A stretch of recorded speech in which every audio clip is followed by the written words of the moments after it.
سب معلوم ہے۔ آپ یہ کہیں گے کہ بھائی بددیانتی بہت پھیل گئی ہے، لہذا قانون بنا کر اینٹی کرپشن مقرر کر دو۔ لیکن کچھ روز کے بعد جب یہ پتہ چلے گا کہ اس اینٹی کرپشن کو بھی ہمارے معاشرے نے اپنی ہی جیسی تربیت دے دی ہے، یہ بھی کان نمک میں پہنچ کر نمک بن گئے ہیں، تو اس کے اوپر ایک اور نگران مقرر کریں گے جس کا نام اینٹی کرپشن رکھیں گے۔ لیکن وہ بھی تو آخر ہی معاشرے کے افراد ہیں، کہاں تک آپ تدبیریں کریں گے؟ اس کی ایک بہت موٹی سی مثال ہے۔ ایک شخص تھے، انہوں نے ایک نوکر رکھا اور اس سے کہا کہ تمہارا کام یہ ہے کہ تم روزانہ بازار سے میرے لیے 4 آنے کا دودھ لایا کرو۔ وہ شروع میں تو روزانہ 4 آنے کا ہی دودھ لاتا تھا، لیکن چند دنوں کے بعد بجائے 4 آنے کے 3 آنے کا دودھ لانے لگا اور 1 آنے کا پانی اس میں ملانے لگا، اور وہ 1 آنا اس کا ہوتا تھا۔ مالک کو خیال ہوا کہ دودھ بہت پتلا معلوم ہوتا ہے، یہ غالباً کچھ گڑبڑ کر رہا ہے۔ اس نے اس نوکر کی نگرانی کرنے کے لیے ایک اور نوکر مقرر کر دیا کہ دیکھو یہ 4 آنے کا دودھ لاتا ہے یا نہیں۔ جب وہ نوکر آیا تو پہلے اور دوسرے دن بہت اچھا دودھ آیا، اس لیے کہ آج اس دودھ لانے والے پر ایک انسپکٹر بھی مقرر ہو گیا تھا۔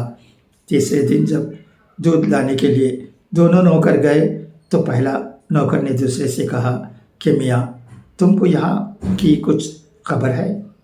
تم اپنا بھی 1 آنے روز کا نقصان کر رہے ہو اور میرا بھی 1 آنے روز کا نقصان کر رہے ہو۔ اس نے کہا یہ کیسے؟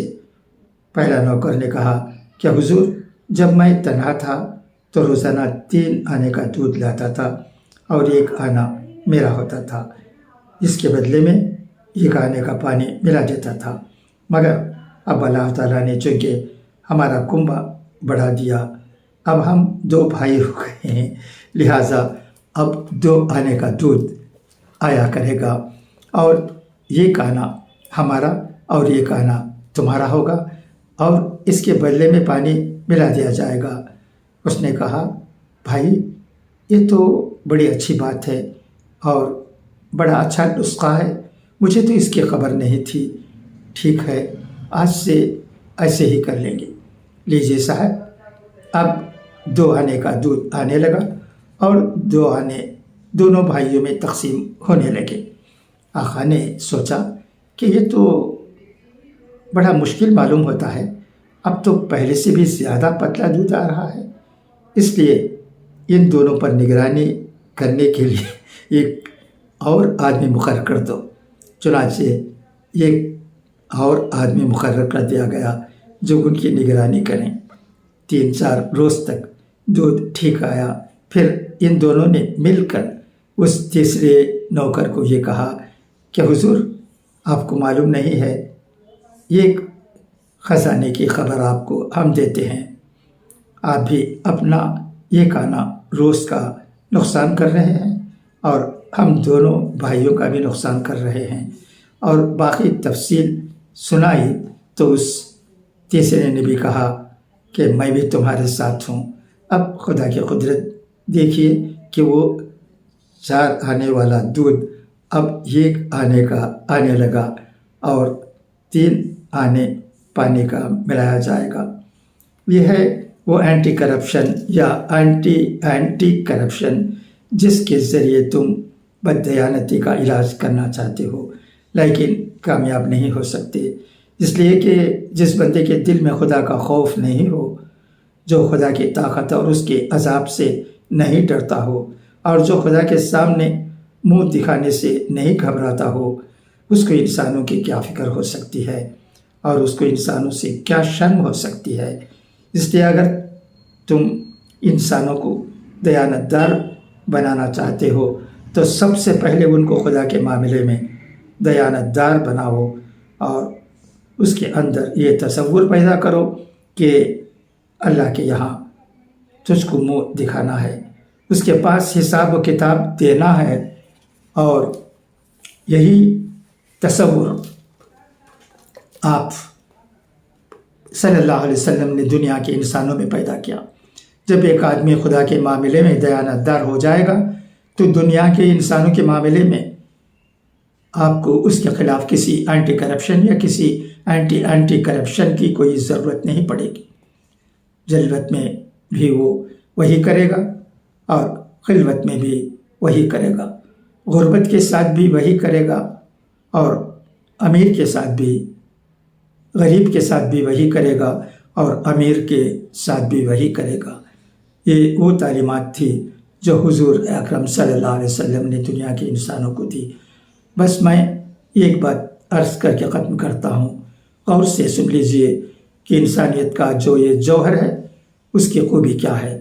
اس کی خوبی یہ ہے کہ اگر یہ کسی آدمی پر پیدا ہو جاتا ہے تو وہ اپنے خاندان کا سردار ہو جاتا ہے۔ اگر یہ صفت کسی فرد میں پیدا ہو جائے تو وہ ماں باپ کی نظر میں، بھائیوں اور رشتہ داروں کی نظر میں، عام لوگوں کی نظر میں محبوب ہو جاتا ہے۔ اس کے متعلق لوگ یہ کہتے ہیں کہ بھائی یہ بڑا دیانت دار آدمی ہے، لہٰذا اس کو پنچ بنا دو۔ تو جس میں یہ کمال موجود ہو وہ ایک آدمی اپنے پورے خاندان کا، اپنے محلے کا اور اپنی بستی کا سردار بن جاتا ہے۔ اور اگر کسی کے پورے خاندان کے اندر یہ صفت اور یہ کمال پیدا ہو جائے تو وہ اپنی پوری قوم کا سردار بن جاتا ہے، اپنے پورے ملک کا سردار بن جاتا ہے۔ لوگ اس کے متعلق کہتے ہیں کہ ارے بھائی یہ بڑے دیانت دار ہیں اور فلاں خاندان سے تعلق رکھتے ہیں، یہ پورے کا پورا خاندان ہمارا سردار ہے اور ہمارے سر آنکھوں پر ہے۔ ذرا اور آگے چلیے، جس قوم کے اندر یہ صفت پیدا ہو جاتی ہے تو وہ قوم ساری دنیا کے اقوام کے لیے امام اور سردار بن جاتی ہے۔ جس وقت امت مسلمہ کے ایک فرد کے اندر یہ کمال اور یہ جوہر موجود تھا، اس وقت اس نے اقوام عالم کی امامت کی، اقوام عالم کی رہنمائی کی اور اقوام عالم کی سرداری اس کے حصے میں آئی۔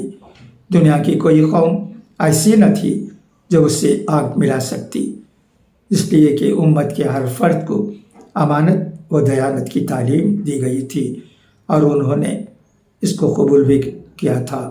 اور جب یہ صفت امت مسلمہ کے اندر سے نکل گئی تو پھر امامت بھی نکل گئی، کیونکہ یہ صفت ایسی ہے کہ جب قوم کے افراد میں سے نکل جاتی ہے تو چلنے پھرنے والے افراد تو ضرور نظر آتے ہیں، لیکن قوم بحیثیت قوم کے ختم ہو جاتی ہے، قوم کا معیار و کمال ختم ہو جاتا ہے اور دنیا والوں کی نظر میں اس قوم کی کوئی اہمیت و وقت نہیں رہتی ہے۔ میرے دوستو، یہ وہ تعلیم تھی جو رسول اکرم صلی اللہ علیہ وسلم نے ساری امت کو دی۔ اس لیے آج کے دن جب ہم اور آپ حضور اکرم صلی اللہ علیہ وسلم کی سیرت کا جلسہ کر رہے ہیں، اس بات کا تہیہ کر لے کہ ہم انسانوں کے ساتھ معاملات میں بھی، پڑوسیوں کے ساتھ برتاؤ میں، رشتہ داروں کے ساتھ برتاؤ میں ہم حضور اکرم صلی اللہ علیہ وسلم کی دیانت اور اخلاق کو زندہ کریں گے، تاکہ دنیا کے انسانوں کو یہ معلوم ہو سکے کہ اسلام ہی دنیا کا ایسا مذہب ہے جو تمام انسانوں کے ساتھ حسن سلوک اور صحیح برتاؤ کی تعلیم دیتا ہے۔ اب میں آپ سے اجازت چاہتا ہوں، دعا فرمائیے کہ اللہ تعالیٰ مجھے اور آپ کو حضور اکرم صلی اللہ علیہ وسلم کے اسوہ پر اور آپ صلی اللہ علیہ وسلم کے نقش قدم پر چلنے کی توفیق عطا فرمائے، آمین۔ امید ہے کہ مولانا احتشام الحق صاحب کا یہ بیان آپ کو بہت پسند آیا ہوگا۔ اسے زیادہ سے زیادہ لوگوں تک پہنچائیے تاکہ اچھی باتیں سب کے دل میں اتر جائے اور ہم حضور اکرم صلی اللہ علیہ وسلم کے سچے معنوں میں پیرو بن جائے. یہ بہت ضرورت ہے. دعا کی درخواست کرتے ہوئے آپ سے اجازت چاہتا ہوں. خدا حافظ. فی امان اللہ.